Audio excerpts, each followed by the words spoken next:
এখন তাদের ডাকসু লাগবেই লাগবে, হালকা পাতলা চেঞ্জ করে এখনই আমি ডাকসু নির্বাচন দিয়ে দিব। তো এই ফ্রেম তুমি 6 মাস ধরে আগে কেউ ছিলা, যখন স্টুডেন্টদের ডিপার্টমেন্টগুলোতে পরীক্ষা ছিল না তখন তোমার ডাকসুর কথা মনে পড়ে নাই?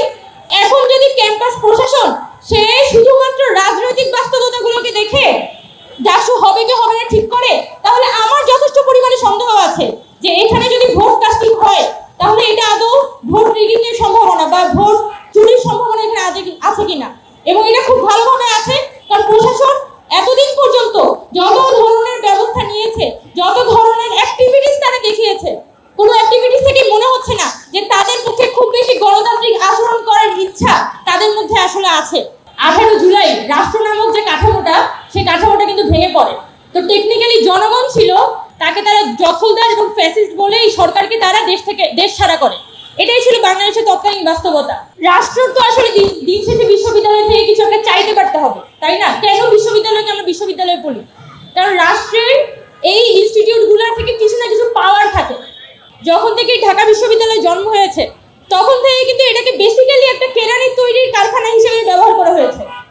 কিন্তু বর্তমানে 2025 সালে এসে এতই দুঃখজনক অবস্থা যে ঢাকা বিশ্ববিদ্যালয় এই কেরানি তৈরির কারখানাও আর হতে পারছে না।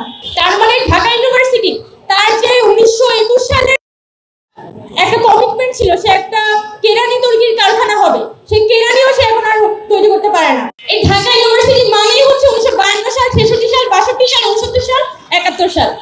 ঢাকা ইউনিভার্সিটি মানেই হচ্ছে এটা। এখন সাথে একটা নতুন লেখ যুক্ত হয়েছে 2024 সাল। একটা ইউনিভার্সিটি যখন তার রাজনৈতিক পরিচয়কে ছাপিয়ে উঠতে পারে না, তাকে আমি কিভাবে করে বিশ্ববিদ্যালয় দাবি করতে পারি? এটা তো একটা পলিটিক্যাল ইনস্টিটিউট, এটা তো কোনো ইউনিভার্সিটি না। তখন এই কোয়েশ্চেনটা আমি তুলি যে 1971 সালে যখন প্রথমবারের মতো একটা দেশ স্বাধীন হয়, সেই এত গরম গরম তরুণরা মাত্র তারা যুদ্ধ করে এসেছে, পাকিস্তানি আর্মির সাথে যুদ্ধ করেছে, একটা দেশ স্বাধীন করেছে, তাদের মধ্যে কিন্তু একটা স্পৃহা ছিল এই দেশটাকে তারা পরিবর্তন করবে। তখন কিন্তু তৎকালীন যে প্রধানমন্ত্রী বা তৎকালীন প্রেসিডেন্ট ছিলেন শেখ মুজিবুর রহমান, তার কাছে একটা বড় ধরনের সুবর্ণ সুযোগ ছিল এই যে ঢাকা ইউনিভার্সিটি একাডেমিক ইনস্টিটিউশনে রূপান্তরিত করার। কিন্তু সেটা আমরা কি সেটা দেখেছি? সেটা দেখি নাই।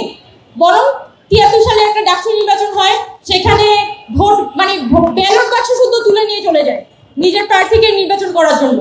পরবর্তীতে কোন হয়ে যায় 7 মার্ডারের ঘটনা, 80s এখানে এসব বিরোধী আন্দোলন, ঠিক এই বিশ্ববিদ্যালয়ে আবার নতুন করে একটা পলিটিক্যাল ইনস্টিটিউশনে রূপান্তরিত হয়ে যায়। এবং 1971